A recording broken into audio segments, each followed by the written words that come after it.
The house on Harrow Hill, the records, once sealed under oath, were meant to remain untouched. Yet dust does not keep secrets, only delays them. Welcome back. Before we continue, like, subscribe, share.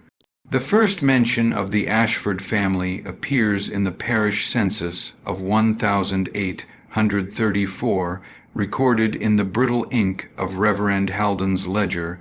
Their estate, an aging Georgian manor on Harrow Hill, overlooked the river like a monument to something better left buried. Its grounds were said to echo faintly at night, as if the earth itself remembered every footstep that had ever crossed it. Dr. Elias Ashford, a physician of some standing in Briar County, had returned from London with his wife Margaret and their twin children, Henry and Clara, both scarcely 10 years of age. Contemporary accounts described the doctor as a man of peculiar methods and high temperament. His return was accompanied by whispers, patients lost to fever treatments, debts paid in silence, and a brief stay at Bethlehem Hospital, all discreetly omitted from the county registry. Neighbors, however, remembered the children most vividly. "Too quiet," one dairyman wrote, "eyes like glass, skin like candle wax." They rarely left the manor except for evening walks with their mother. No one saw them attend lessons, nor mingle with the few other children of the parish. The nurse, Agnes Vale, once told the local curate that the twins never seemed to grow, that they remained unchanged, even as years passed, same height, same features, same cold little hands. Her statement was dismissed as delusion born of grief, for Agnes took ill shortly after and was dead before the spring of 1837. In 1841, a cholera outbreak swept through Briar County. Records show Dr. Ashford offered his home as a temporary infirmary, claiming to be developing an anatomical preservation method for the afflicted. The experiment, by his own notes, required subjects of unspoiled constitution. Parish records indicate 11 deaths within a fortnight of the experiment's commencement, all buried without clergy under the doctor's direction. Margaret Ashford's letters from that year, later seized by county magistrates, paint a portrait of growing fear. In one, she writes, Elias believes he can preserve what time intends to take. He whispers to them at night, saying he has found the formula. The children no longer sleep as before. I think they listen. By 1843, the estate was closed to outsiders entirely. The doctor dismissed all remaining servants save one, a mute stable hand. Supplies were delivered weekly at night by cart. No one saw the twins again, yet candles still burned in their window, always two, side by side, never flickering. The final entry in the parish record before the estate's silence came from Reverend Halden himself, dated June 12, 1845, visited Harrow Hill under distress of spirit, heard weeping from within, no answer at door, windows shuttered, odor of formalin and rot heavy in the air. He would die 3 weeks later. The preservation room, some houses rot from the walls outward, others from the blood within. When Inspector Lionel Ward of Briar County Constabulary finally entered the Ashford estate in the winter of 1846, it was under order of the magistrate. Snow weighed heavy on the roof, pressing the timbers like a hand upon a coffin lid. The doctor had not been seen for nearly 2 years. Letters to the manor went unanswered, deliveries returned. The family's wealth, once the pride of the parish, had evaporated into rumor and tax debt. Ward's official statement, recovered from the county archives, begins plainly: front door locked from within, windows nailed, entire house in a condition of remarkable preservation, fireplace cold, yet air thick with chemical odor chloroform and phenol, basement door reinforced by iron latch. Entry forced with crowbar. Inside, they found 3 rooms intact, the others, sealed or emptied, walls stripped bare. The master bedroom remained untouched, linens neatly folded, Margaret's dressing mirror shrouded in gauze. Her diary was open to an unfinished page dated October 4th, 1848. 144, the last words fading into a tremor of ink. They are not breathing, and yet. In the study, hundreds of jars lined the shelves, each labeled in precise script: Serum 3A, Serum 3B, Serum 4 ejected. At the center of the room stood a large anatomical table, its surface scarred by scalpel marks and rings of dark stain. Beneath the table, Ward discovered a child's shoe, perfectly preserved, the leather pliant as though newly worn. The preservation room, as Ward later called it, was in the cellar. The door required 3 men to break through. What they found defied the report's clinical tone. 2 glass vessels stood against the wall, each the height of a grown man. Within them, suspended in a yellowing fluid, were the twins, Henry and Clara, and changed from their last known portraits, their eyes open, their skin waxen but intact. Small air bubbles clung to their lashes. Dr. Elias Ashford sat between the tanks, his body desiccated, head slumped forward as though asleep. A letter lay on his lap, the ink smeared but legible. The formula arrests decay, but not consciousness. I hear them still. They hum when I sleep. It is no longer preservation. It is persistence. Ward's report notes that upon attempting to move one of the glass vessels, a noise akin to breathe escaped the seal. Both constables present refused to return to duty thereafter. The room was sealed, and the house boarded by county order. Yet, when the magistrate visited 3 weeks later to catalogue the property, he found the cellar empty, no tanks, no remains, only the faint outline of damp footprints leading toward the servant's door, and 2 small handprints on the frost-covered pane. The hollow years for 7 years after the manor was sealed, no one spoke the Ashford name aloud in Bryan County. The house stood silent atop its hill, its chimneys collapsed, the gardens devoured by ivy. Locals claimed that in certain winter nights, faint lights moved behind the windows, slow, deliberate, like lanterns carried by unseen hands. In 1853, a new owner purchased the land, unaware of its history. Mr. Jonathan Prowse, a merchant from Bath, intended to restore the estate for his wife and daughters. His first letters from the site spoke cheerfully of renovation, the timber sound, the soil fertile. But by November, his handwriting had grown uneven, the tone fractured. They have left something behind. One note read: "The walls sweat a clear resin, and when I touch it, it feels like skin. The workers complain of whispers. I dismissed them, but now I hear them too, 2 voices, always humming in unison. By spring, no workers remained." Prowse's family departed suddenly, leaving trunks and furniture behind. When neighbors ventured up the hill weeks later, the house was once again empty, except for a new addition. In the cellar, carved into the stone floor where the glass tanks once stood, were 2 names, Henry and Clara. The letters glistened as if freshly cut. Officially, the Prowse family perished in a river crossing later that year, their carriage overturned, but no bodies were ever recovered. Some said the river near the estate froze solid that night, ice forming faster than nature should allow. Dr. Elias Ashford's surviving notes, what few escaped confiscation, suggest that his serum was not chemical at all, but biological. He wrote of a compound distilled from the pineal fluid of living subjects, claiming it could suspend the decay of soul and matter alike. He believed the twins' consciousness could be tethered to their preserved forms, creating an eternal state between life and death. But something went wrong. In his final page, barely legible through chemical burns, he wrote, "Their minds have learned to breathe through others."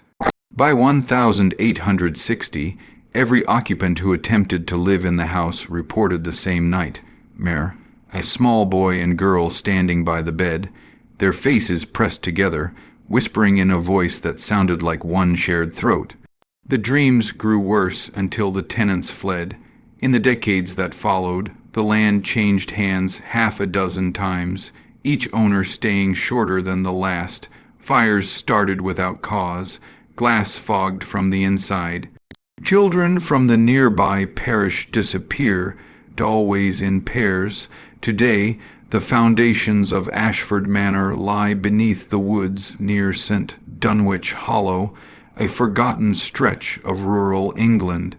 Locals say if you stand by the old well at dusk, you can still hear faint humming beneath the earth.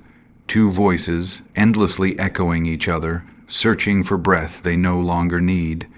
No one digs there anymore. Those who tried said the ground bleeds clear fluid, cold as glass, and it never quite dries. The journal of the body in the autumn of 1872, a set of sealed correspondence, was uncovered during the renovation of a law office in York. Among the dusty folios was a parcel addressed in an unfamiliar hand to whoever carries the name Ashford still, though I pray none do. The package contained brittle pages that historians later identified as fragments of Dr. Elias Ashford's second ledger, thought destroyed when the manor was condemned. These pages, stained with a translucent film that smelled faintly of pine and ether, began without preamble. Observation No. 49.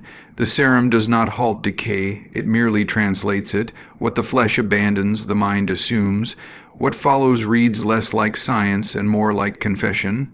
Elias described returning nightly to the lower vaults, where the twins' forms, preserved in crystal solution, began to shift imperceptibly. Their skin retained color, their eyes, though sealed, seemed to reflect light that wasn't there. And when he leaned close, he swore he heard, breathing. He wrote of a shared rhythm between heart and vessel, human and construct. The phrase would later confuse scholars until they realized he was no longer speaking of living tissue, but of the architecture itself. By his final entries, Elias had begun feeding the serum to the wood and mortar of the house, believing consciousness might migrate, root, and expand. If decay is mind's true enemy, then permanence must be its cure. Let them live in the walls, let them dream through the dust. The handwriting deteriorates after that. Ink trails into tremors, words halves, wallowed by smudges. The last coherent paragraph reads, Henry speaks through the glass, Clara through the echo in the stairwell. They are not two now, but one divided memory. They ask me to stay inside with them. I feel them beneath my tongue when I sleep. The ledger ends mid-sentence. On the final page, a faint outline of a handprint remains, small, child-sized, pressed deep enough to warp the paper fibers. In 1884, an unnamed medical examiner from London, believed to be Dr. Alaric Hensley, a specialist in neuropathology, was dispatched to catalogue what remained of Ashford's experiments. His personal notes, preserved in the Royal Archives, record his unease. There is residue of protein activity in samples over 50 years old. Impossible. The liquid under microscope appears to recoil from light. When diluted, it hums. When burned, it reforms. Hensley closed his report with a single line written sideways along the margin. Consciousness does not diet, relocates. By 1890, rumors of the Whispering Foundation had turned the manor ruins into a pilgrimage site for occultists and spiritual societies. They claimed to hear the voices of the twins through old phonographs pressed against the soil. The recordings, grainy and warped, still exist, held in private archives, labeled simply Ashford Cylinder I Roman III. Listeners describe a faint child's lullaby, sung in two tones that harmonize perfectly for the first minute, until, in the second, one voice falters, dissolving into a wet, mechanical rasp. Then the other joins it. Modern restoration has never recovered the full song. The wax appears to melt faster each time it is played, as if the voices inside resist being heard again. Scholars debate whether the Ashford serum was genuine science or delusion. But among archivists, there is one phrase scrawled across the original glass vials that none dispute. For as long as the vessel endures, the soul remains, and the glass, what little remains of it, has never clouded, cracked, or gathered dust in 191 years. Dr. Hensley's Experiment 1008, 191-1008, 193 in January of 1891. Dr. Alaric Hensley returned to the ruins of Ashford Manor under the pretense of botanical study. The official record in the Yorkshire Medical Journal lists his purpose as analysis of anomalous biological residues discovered in post-mortem artifacts. In private, however, his notes tell a far more personal story, a man obsessed with disproving death. He was 43 then, recently widowed, and his letters to colleagues reveal a kind of frantic reverence toward Elias Ashford's methods. If Ashford truly bound consciousness to matter, he wrote to Dr. S. Delange, then he solved not medicine, but theology. His first visit lasted 3 nights. He collected samples of the soil near the old cellar, noting that it exuded a cold vapor on contact and pulsed faintly when struck by light. On the second night, he experienced the first anomaly. His lantern flame dimmed whenever he read aloud from Ashford's journal fragments. The air grew dense, listening. By the third night, he began to hear the twins. It started with rhythmic tapping beneath the floorboards, measured like a heartbeat, then whispers overlapping, a boy repeating a sequence of numbers, a girl humming between each interval. Hensley wrote, "Their method is mathematical, coherent, they are counting." Back in London, he attempted to replicate the serum using accurate equipment. His laboratory assistant, Miss Adeline Firth, described the solution as luminous and carnivorous to air. When exposed to heat, it gave off no smoke, only a sound like breath drawn through a reed. She resigned within the month, claiming she awoke each morning with a taste of dust and salt on her tongue. In August 1892, Hensley presented his findings to the Royal Society under the title "A Hypothesis on the Transference of Neural Residue Beyond Cellular Death." He was met with laughter. The chairman struck his paper from the record. That night, Hensley vanished from his lodging on Great Ormond Street.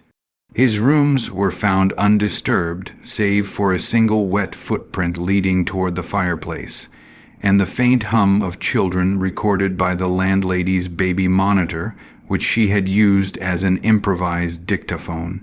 2 months later, his personal effects surfaced at a pawnshop near Leeds: a leather-bound notebook, a broken watch stopped at 3:14 a.m., and a vial of clear liquid sealed in wax.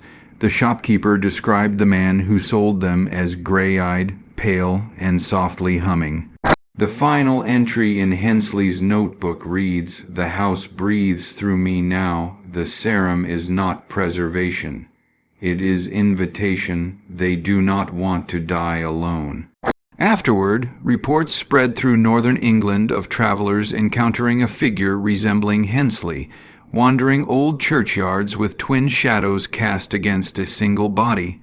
Eyewitnesses claimed he spoke with 2 voices, one boyish, one lilting, asking each passerby the same question: "Would you like to be remembered?" The Royal Medical Board sealed all records of the Hensley case in 193. The official cause of disappearance was listed as mental exhaustion and probable suicide. Yet, fragments of his research, chemical diagrams, preserved samples, and phonographic transcriptions of whispered experiments remain locked in the basement of the University of York. Scholars say that if one plays the cylinders backward, the children's humming forms words, a name, and then, softly, an invitation. The restoration of 1932, by the spring of 1932, Ashford Manor was little more than a Husket's east wing collapsed under decades of rot, its windows opaque with the grime of an age that had forgotten its dead. The Yorkshire Historical Preservation Society purchased the property that year, intending to transform it into a museum of regional architecture. No one knew, or perhaps no one cared, what lay beneath the foundation stone. The work began on March 4th under the supervision of Professor Edwin Mallory, an antiquarian from Cambridge. His journal opens with a note of pride and academic detachment, describing the site as a perfect case study in 19th century rural eccentricity. But by March 12th, his tone changed. "There is a weight to the soil," he wrote. "Something breathes within it. The men complain of nausea and confusion. One fainted upon unearthing the remnants of a stone basin. That basin, sealed beneath the cellar floor, contained a glass vial identical to the one recovered from Dr. Hensley's effects, its wax seal intact. Mallory described it as clear and viscous, with a faint golden sheen. Out of curiosity, he exposed a droplet to air. The reaction was immediate. The liquid hardened into a crystalline thread and emitted a faint sound, a high, childlike laugh, as if recorded in glass. The laborers refused to continue.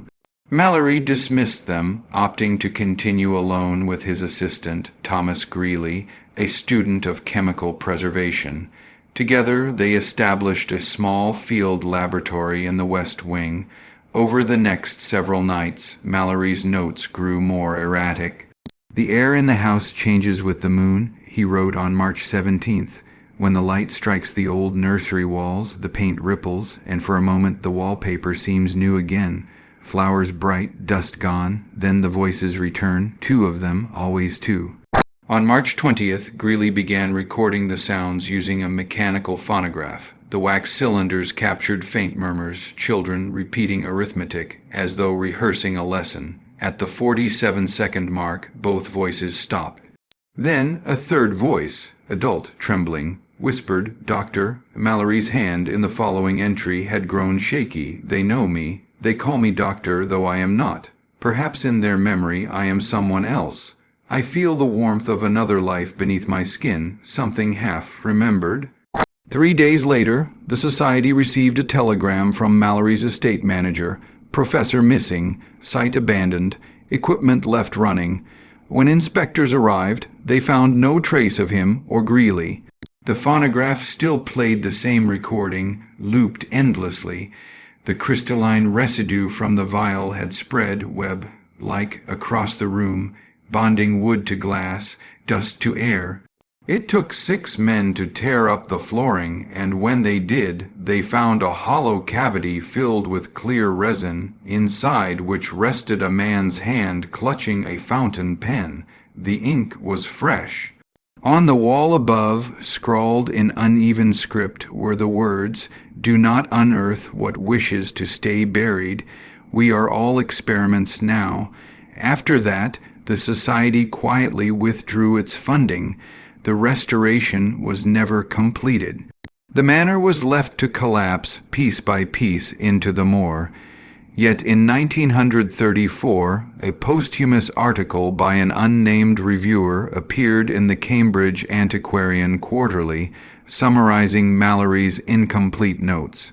The final line reads simply, "The serum requires memory to function. It feeds not on blood, but on recollection. To forget is to die. To remember is to serve." And below it, written in pencil, someone had added, "They remember everything." The 1947 trials in September 1947. With the Second World War barely faded from memory, the British Ministry of Health quietly commissioned a classified series of medical evaluations under the name Project Alcyon. Stated purpose was to investigate novel regenerative properties observed in post-traumatic tissue samples from rural Yorkshire. The files were declassified only in part, and even those redacted pages bore the stains of chemical burns. The lead researcher was Dr. Miriam Caldwell, a physiologist previously stationed at a convalescence hospital near Leeds. Her team included 5 others: biochemists, military doctors, and 1 historian appointed to trace the origin of anomalous biological artifacts.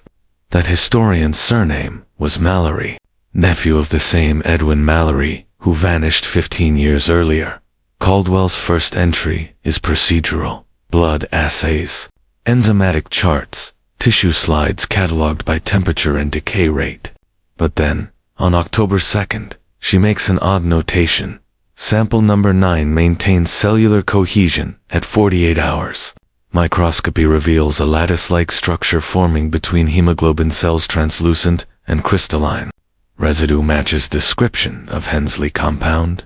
The report's margins contain the word Ashford underlined twice, then crossed out. Over the next months, Caldwell's laboratory conducted controlled exposure experiments.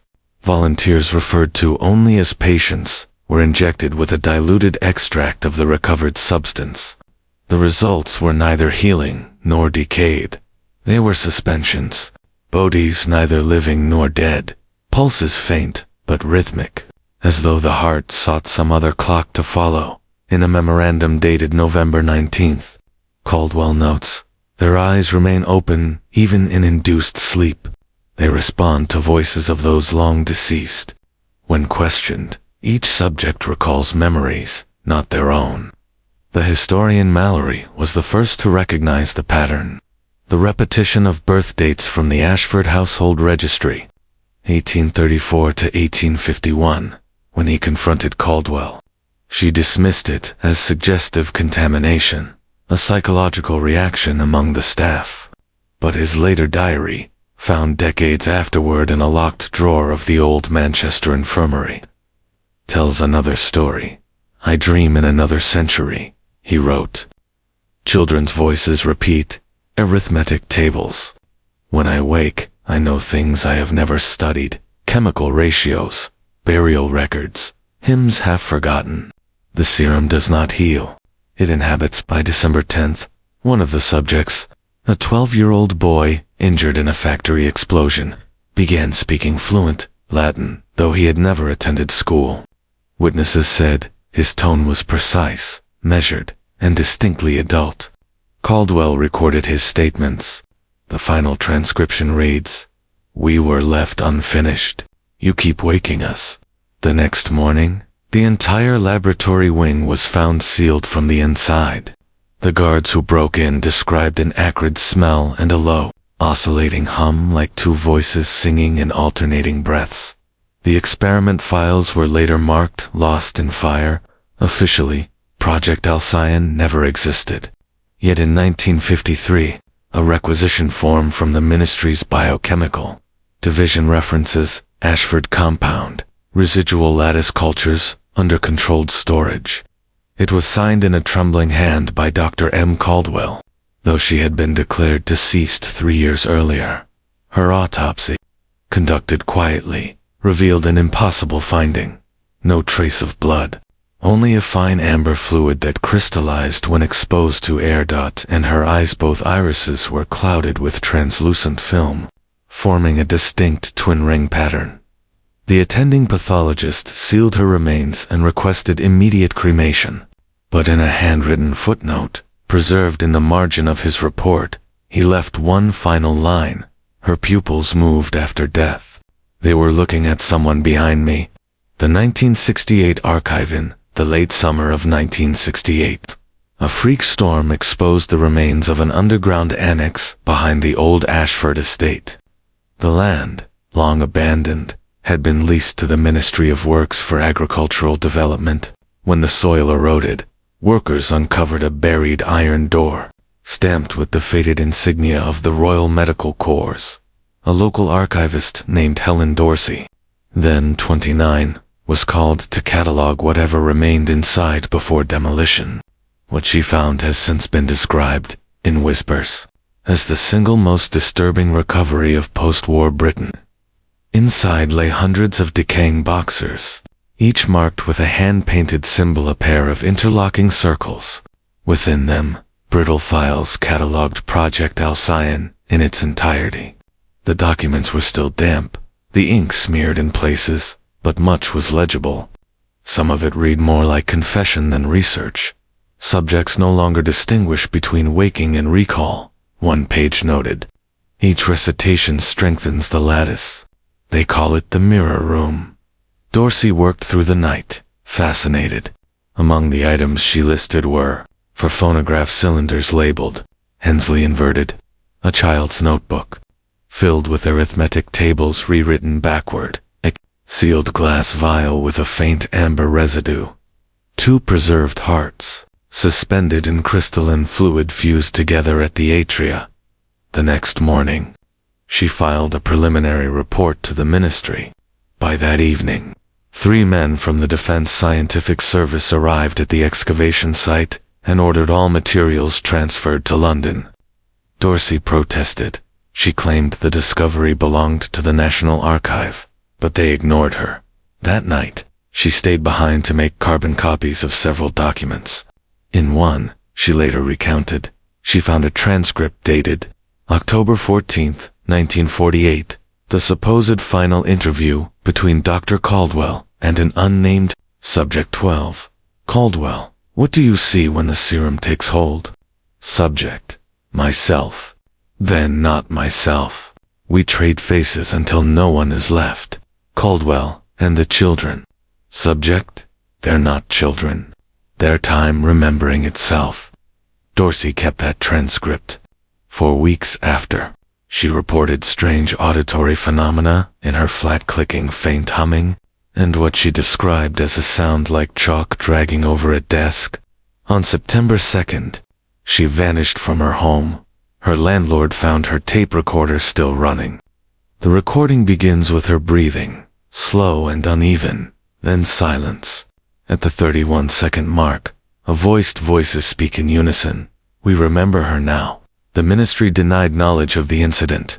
Her files, along with her carbon copies, disappeared from the record. Yet, in 1974, a graduate student from King's College uncovered a reference to her in a footnote of a banned internal report titled Continuity Through Cognition, a post-Ashford review. It described the serum's purpose in a single line: to construct immortality, not through flesh, but through memory's repetition. The footnote ended with Dorsey's initials and a chilling addendum: HD successful, subject sustained across replication cycles. In other words, she had become one of them. The archivist was never found, but in 1969, a woman matching her description was seen near the ruins of the manor, standing in the rain, humming softly, and holding 2 children by the hand. Witnesses swore the children's eyes glowed faintly, reflecting each other's faces in perfect symmetry. And when asked for her name, she smiled and said, "We don't remember anymore, but the house does." The resurgence 1984 to 1992, for nearly 2 decades after the Dorsey disappearance. The Ashford case was thought dormant, a myth, buried under layers of bureaucratic silence. But by 1984, new whispers began to surface inside the Department of Biomedical Research, where aging files labeled continuity materials were quietly reassigned to a private contractor known only as the Harrow Institute. Officially, the Harrow Group specialized in neurodegenerative studies, focusing on memory loss and post-trauma cognition. Unofficially, it was a front to government's ancient revival of Project Alcyon. Their objective was not restoration, but continuation. The lead investigator, Dr. Robert Vail, was a behavioral pathologist who had studied early Cold War hypnosis trials. In his first surviving memo to the board, dated June 11, 1985, he wrote, "If the serum truly anchors memory outside the body, it could allow indefinite data preservation, biological consciousness detached from decay." Vail's team received the surviving crystalline residue from the 1932 excavation and began recombining it with modern carrier synthetic neuropeptides and memory-retaining nanofluid. Their early subjects were not human, lab mice exposed to trace amounts displayed impossible behavior. Maze completion using paths they had never been trained on. One mouse, killed and dissected, showed no brain activity. Its heart twitched to the rhythm of recorded speech. Then came the human phase. August 1986, volunteers were drawn from psychiatric wards, under the guise of therapeutic trial participation. The serum was injected through the optic nerve, a method intended to maximize mnemonic transmission. Within hours, subjects exhibited side effects, loss of personal memory, emergence of alien recollections, synchronized speech patterns. One subject repeated nursery rhymes from the Ashford family journal's verbatim verses. Not published anywhere, under glass, under clay, we hum the years and fade away. Vale's later notes grew fragmented, half-typed, half-scrawled by hand. They speak before I ask. They know my name. They remember the doctor, the boy, the humming. My own reflection lags behind when I move. By 1988, he ceased reporting to superiors. Instead, he locked the laboratory doors from the inside. Surveillance tapes since classified the interior darkening over several days, windows sweating as if the air itself condensed consciousness. When police forced entry, they found only one body, Vale's, slumped against the recording console. His eyes were clear, crystalline, perfectly preserved. Every tape in the lab contained the same sound, looped endlessly, to children counting, faint tapping like chalk against a desk, and Vale's own voice whispering, not replication, recollection. We were never meant to stop remembering. The project was dismantled in 1992. All files sealed under the National Security Act. Yet fragments leaked to university samples mislabeled as archival residue, found inside forgotten cryogenic vaults. Several graduate students handling the vials later reported insomnia, shared dreams, and voices calling from mirrors. One such student, Mark Dorsey, grandson of Helen, disappeared during a field trip to the ruins. His final audio log ends mid-sentence. The glass under the soil is spreading again. It's not dead, it's awake. When local authorities investigated, they noted something peculiar. The manor's foundation stones had shifted, breathing outward, as though something beneath had begun to rise. And beneath the rubble, faint lines of crystal pulsed faintly, in time with the wind, tracing the shape of two small figures holding hands. The government called it geological fluorescence. The locals called it the Second Awakening. And that winter, during the longest night of 1992, reports came from the nearby village of children seen wandering the moors, barefoot, humming softly, each face pale and oddly familiar, like reflections of one another. They asked passers-by one question, spoken in perfect unison. Do you remember us now? The continuance 2001 present. The last verified mention of the Ashford serum appeared in a classified annex of the Human Genetic Memory Initiative, dated 2001. The document bore no author, only the sigil of the ministry, two interlocking circles. It was labeled Continuance. By then, the manor had long since collapsed into the earth. The surrounding land was sold to a private firm under the pretext of environmental rehabilitation. But when surveyors began drilling the site, their readings showed organic motion beneath the subsoil, something expanding in slow rhythmic intervals like breathing. The project was quietly abandoned. In 2004, a graduate researcher named Dr. Lydia Vale, daughter of Robert Vale, petitioned for access to her father's sealed archives. Her request was approved on condition that she submit her findings to a closed review board. What she uncovered was not a scientific record, but a family one. The final folders contained correspondences dating back to 1834, written in the hand of Elias Ashford himself. His notes revealed that the serum was not born from alchemy or ambition, but desperation. The children weaken with each winter, he wrote. Their minds collapse into echo. I must preserve them, even if it means bending the flesh to memory's will.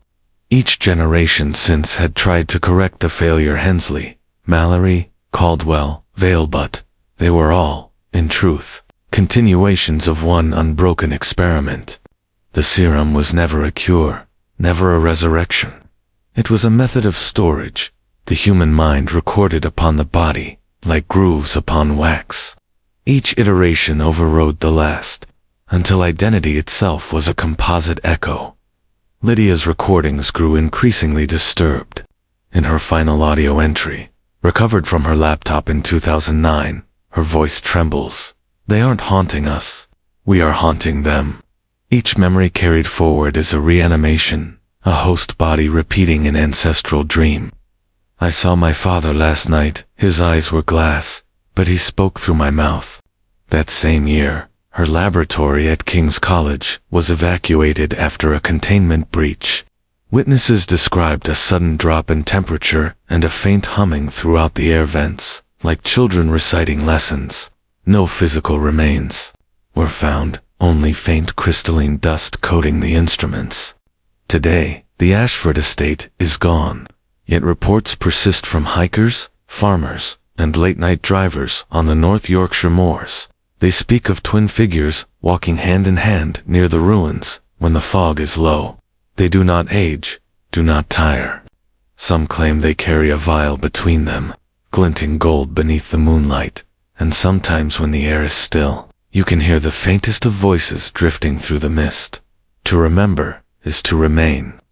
Historians and digital archivists, who have handled fragments of the Ashford files, describe subtle anomalous screen flickers, reversed text, documents that rewrite themselves when left open overnight.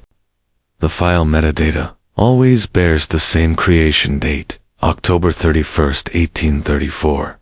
Even now, the surviving cylinders from Hensley's laboratory are stored in the University of York's restricted collection. Staff who attempt to digitize the recordings report headaches, déjà vu, and the sensation that someone is standing just behind them, and when the playback reaches its final seconds, the whisper returns clear, close, almost tender. Would you like to be remembered? A faint tapping, then two voices, almost a hum, close to the microphone. We are not gone, you are reading us now. End of the Ashford Papers. The children who never grew old.